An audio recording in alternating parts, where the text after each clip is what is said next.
Pearson is the global leader in educational assessment and education technology.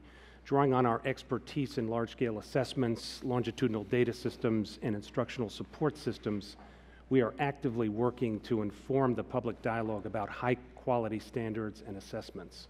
We share the administration's and the committee's goals of improving student learning, increasing college readiness, and our global competitiveness. In my testimony today, I will focus on 3 key points. The first point is that to successfully develop and implement higher quality standards, diverse education stakeholders will be required to collaborate and cooperate in new ways. For example, Pearson is collaborating with ETS and the College Board, 2 organizations with a shared, long-standing commitment to investing in education research and development. Together, we're exploring how innovative approaches and best practices in high-quality assessments can contribute to a new Common Core Standards assessment system. Our joint paper is being submitted for the record along with Pearson's full written response to the Education Department's recent request for input on the Race to the Top assessment program. The second point I'd like to make is about the role of annual assessments as the foundation for a quality management system for public education. We are proud of the role that we play in helping 30 states implement valid, reliable, and efficient assessment systems. We believe that transparency into student performance is essential to achieving lasting education reform. Nothing is more fundamental to ensuring transparency than accountability systems based upon annual assessments of individual student achievement and providing parents and the public with the results.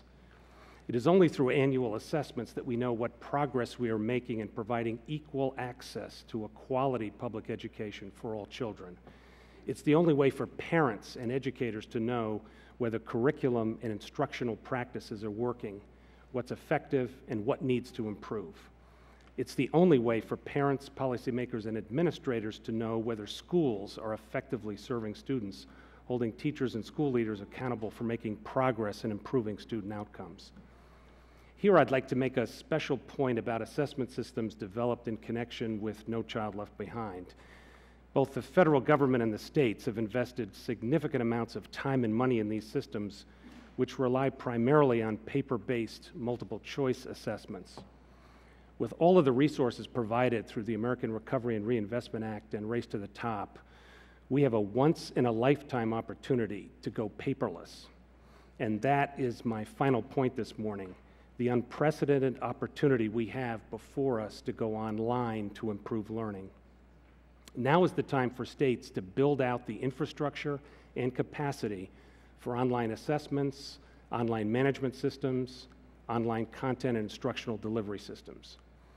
Online assessments will allow us to do some truly revolutionary things. For example, we can use a wider range of performance-based tasks, such as multi-step problems, simulations, and inquiry-based investigations. We can use new language evaluation technologies that automate the scoring of open-ended oral and written responses.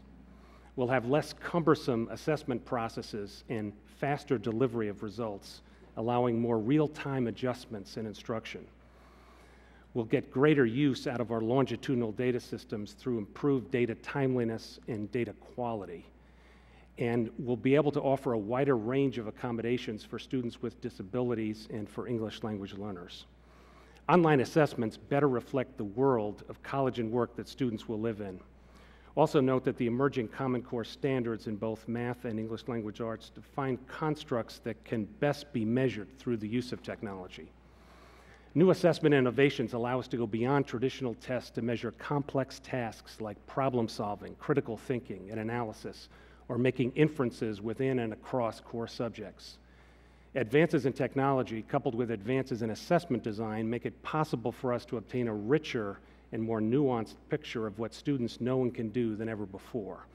In closing, we are committed to developing assessment systems that provide accountability data and actionable information to students, parents, teachers, administrators, and policymakers. Improvements and innovations in assessment methods and technology, coupled with the development of higher standards focused on both content and skills, will allow us to better measure student performance and ultimately to improve student learning. Mr. Chairman, thank you again for the opportunity to participate in this conversation with you and your colleagues. I look forward to answering your questions. Thank you.